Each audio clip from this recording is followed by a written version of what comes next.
November 1944. A frozen, mud-slicked frontline infantry company position near Saarlautern, Germany. Chilled, exhausted American soldiers huddle deep inside wet dirt dugouts, while German mortar shells occasionally crash into the tree line nearby. It is a place where survival depends entirely on keeping your head down, staying below the frozen lip of the earth, and waiting out the lethal iron. Then, a pristine staff car arrives from the rear, bringing an inspector who demands that every exhausted rifleman climb out of his shelter. He orders them to stand shoulder to shoulder in the wide open, exposed to the sky, all to check their buttons and bootlaces. The enemy mortars are still firing. The disaster that follows is completely preventable, born entirely from a moment when a man's rank exceeded his judgment. But General George S. Patton is about to issue a devastating lesson in frontline reality. This is the true story of what happened when an inspector general forced combat-weary soldiers out of their defensive positions just to conduct a routine uniform check. Before we continue, please take a moment to subscribe to the channel. We dedicatedly tell the gripping World War II stories that show what happened when a man's rank exceeded his judgment. Captain Daniel Harding was 29 years old, a clear-eyed company commander from Sacramento, California, serving in the frontline infantry. He had fought his way through the hedgerows of Normandy, watched his closest friends get torn apart by machine gun fire, and learned the brutal, unvarnished mathematics of survival on the European front. Harding loved his men, knew their faces by heart, and understood that in a combat zone, a deep foxhole was the only thing standing between a young soldier and an early grave. He had sacrificed his own sleep, his own health, and his own sanity to keep his company intact through months of relentless shelling. On this freezing November morning, he was doing everything in his power to keep his wet, shivering riflemen alive under an active German mortar bombardment. Lieutenant Colonel Frederick Nash was 52 years old, an inspector general officer from Hartford, Connecticut, who had never spent a single second in an active combat zone. Nash was a rigid man of crisp paperwork and absolute bureaucratic certainty, deeply convinced that military discipline was maintained solely through meticulous uniform regulations and polished leather. He walked through the war, wearing a freshly pressed Class A uniform, trousers without a single wrinkle, and high quarter boots shined to a mirror's sheen, completely insulated from the filth of the trenches. Nash firmly believed that standards did not stop at the front line, and that combat soldiers needed stern administrative oversight to prevent them from becoming sloppy. He had aggressively scheduled 8 frontline inspections that month, completely ignoring the tactical situation on the ground because he believed his clipboard carried more weight than enemy artillery. His arrival at the frozen perimeter marked the exact moment his unearned privilege collided with the deadly reality of the infantry. By late autumn of 1944, the Allied advance across Western Europe had ground down into a punishing, frozen war of attrition. The rapid breakthroughs of the summer were gone, replaced by dense German defensive lines, flooded river valleys, and bitter winter weather that froze the mud into jagged stone. Along the Saar front, American infantry divisions found themselves locked in bloody, exhausting combat for every yard of frozen ground. In this environment, survival was an art form learned through immediate, brutal experience, and the traditional, pristine routines of the garrison army quickly evaporated. Frontline commanders cared only about ammunition, dry socks, and functional weapons, completely discarding administrative trivialities in order to keep their shivering riflemen alive. This stark divide between the mud-caked perimeter and the comfortable rear echelons created a dangerous vacuum of understanding. While the fighting troops endured constant shelling and frostbite, high-ranking administrative staff officers remained miles behind the lines, living in warm chateaus with hot meals and regular laundry service. Many of these rear-area bureaucrats viewed the breakdown of traditional military appearance as a direct threat to army discipline, rather than a necessary byproduct of brutal combat. They believed that a soldier with a missing button or unpolished boots was a soldier sliding toward mutiny, completely ignoring the reality of the incoming steel. Senior combat commanders usually insulated their men from these disconnected inspectors, quietly tearing up administrative complaints to protect their troops from pointless harassment. But occasionally, an ambitious inspector slipped through the cracks, armed with division authority and an absolute refusal to let reality interrupt his paperwork. The camera now zooms back in on the frozen trenches outside Saarlautern, where the sounds of whistling artillery shells are growing louder by the minute. Captain Harding stood inside the muddy command post bunker, listening to the rhythmic, terrifying crunch of German mortars impacting the tree line 200 yards away. When Lieutenant Colonel Nash stepped through the low entryway, his freshly pressed uniform looked entirely absurd against the damp, blood-stained earth. Harding saluted politely, keeping his voice low and level. "Colonel, we are under active, intermittent mortar fire right now," the captain said, pointing to the map pinned to a dirt wall. "I cannot pull my riflemen out of their defensive positions for a formal formation."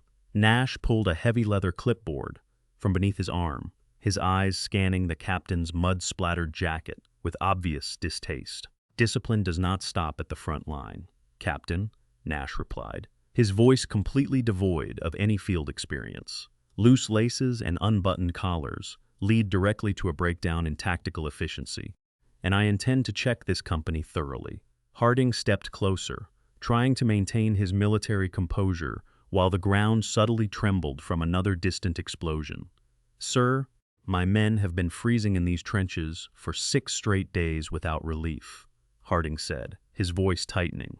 "If they stand out in the open right now, the German spotters on the ridge will see them immediately and zero in on our coordinates." Nash adjusted his starched collar, his expression hardening into absolute bureaucratic arrogance.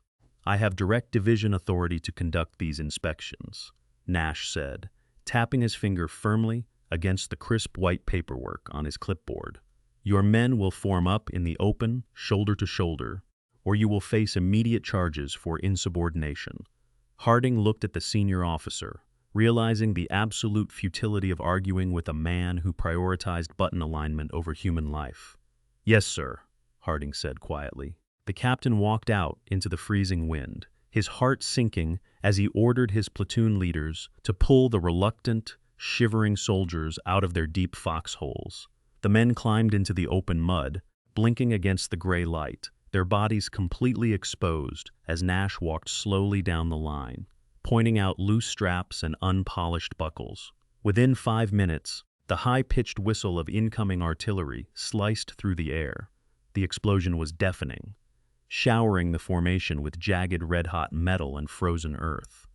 5 soldiers dropped instantly into the mud, screaming in agony, 2 of them critically torn apart by shrapnel that would have missed them completely had they remained sheltered in their dirt dugouts.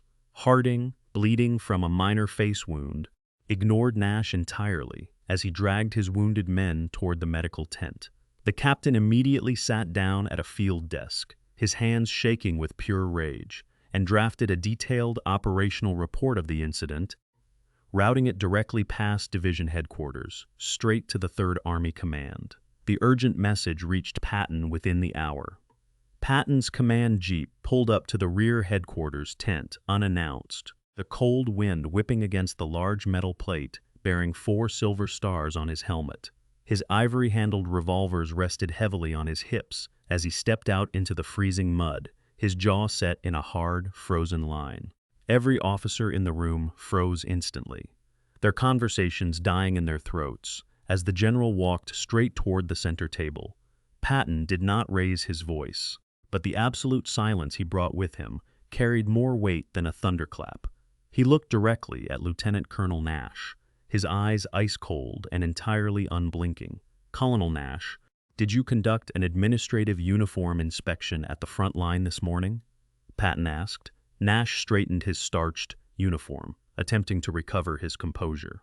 "Yes, General. I conducted a standard check of frontline elements to ensure military appearance regulations were being maintained," the inspector replied. Did you order armed riflemen out of their defensive dugouts while the position was under active enemy mortar fire? Patton asked. His voice drops a register. Nash nodded quickly, tapping his leather clipboard. Discipline requires continuous reinforcement, sir. And the men were becoming slovenly in the trenches. Patton took the heavy clipboard from Nash's hands, his fingers tightening on the wooden frame until the knuckles turned white. You believe a piece of paper and a shined boot keep a man alive under a steel barrage, Patton said, his quiet words cutting through the damp air of the tent. Discipline is meant to keep men alive, Colonel, but your absolute arrogance nearly killed 5 of them today. You stood there in a freshly pressed uniform, completely insulated from the mud and the blood, while men who have been freezing for weeks were forced to stand in the open for your personal amusement. They were safe inside the earth until you decided your administrative authority mattered more than enemy artillery. The general stepped closer, his shadow completely covering the inspector. You want to inspect my frontline soldiers, Colonel, so I am going to give you the opportunity to truly understand them. You have 2 options right now. You can either face an immediate general court-martial for reckless endangerment under fire, or you will spend the next 72 hours inside a frontline foxhole with the exact same riflemen you inspected today. You will eat their cold rations, you will endure the exact same freezing mud, and you will sit there under the exact same German mortar fire until you understand what the front line actually means. Then, if you can still see straight, you can inspect whatever you want. Nash looked at the general's unyielding expression, his face draining of all color as his bureaucratic confidence evaporated completely into the cold room, leaving him silent and broken before the commander. The punishment was carried out with absolute administrative precision by the military police attached to the 3rd Army headquarters. Lieutenant Colonel Nash was stripped of his polished leather boots and his starched Class A uniform, forced instead into a pair of oversized, stiff combat boots and mud-splattered green wool trousers. Within 2 hours, he was escorted directly back to the frozen perimeter near Saarlautern and walked down into the very same trench where the 5 riflemen had been torn apart by shrapnel. He saw the dark, frozen blood still staining the earth where the men had stood for his inspection, and he smelled the sulphurous, sharp stench of burnt powder lingering in the damp air.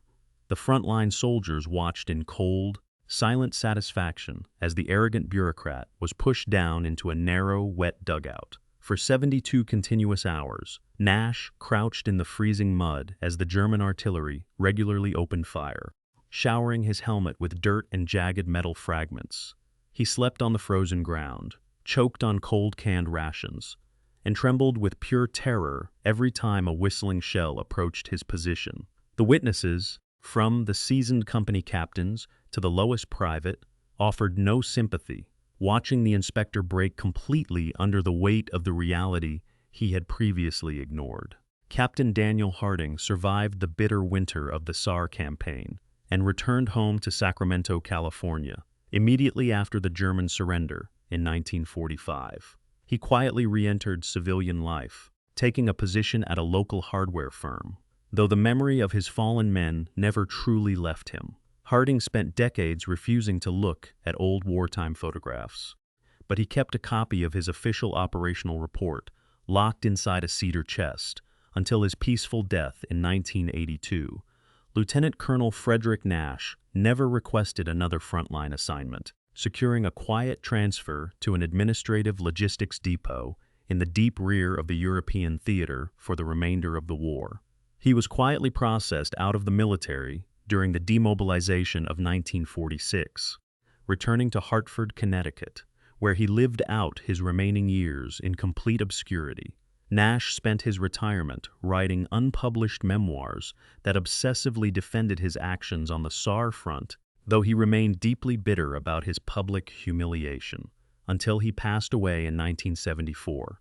General George S. Patton never mentioned the incident in his personal diaries, nor did he include it in his published wartime recollections after the conflict ended. He simply filed the original disciplinary paperwork away in his personal desk, viewing the entire matter as a routine correction of an incompetent subordinate officer. He later summarized his absolute philosophy regarding administrative interference in a private letter to a close friend, noting that a commander's first duty is to destroy the enemy, and his second duty is to protect his own men from the lethal arrogance of their own rear echelons. Some historians have argued that General Patton's severe treatment of the Inspector General bypassed standard military judicial procedures and undermined the formal authority of division-level commands. They believe that a public, physical punishment of a high-ranking officer set a dangerous precedent that could have encouraged frontline insubordination across the theater. Others have argued the opposite, insisting that Patton's radical actions were entirely justified because they immediately re-established the proper priority of human survival over rear-area bureaucracy during a critical winter offensive. What is certain is that the absolute enforcement of the new administrative policy prevented any further loss of life from pointless frontline uniform inspections across the Third Army. If you had been in General Patton's position, would you have sent the inspector straight into the mud, or would you have simply stripped him of his authority and sent him back to the United States?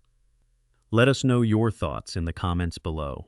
And if you want to hear more gripping World War II stories about what happened when a man's rank exceeded his judgment, make sure you subscribe to the channel right now.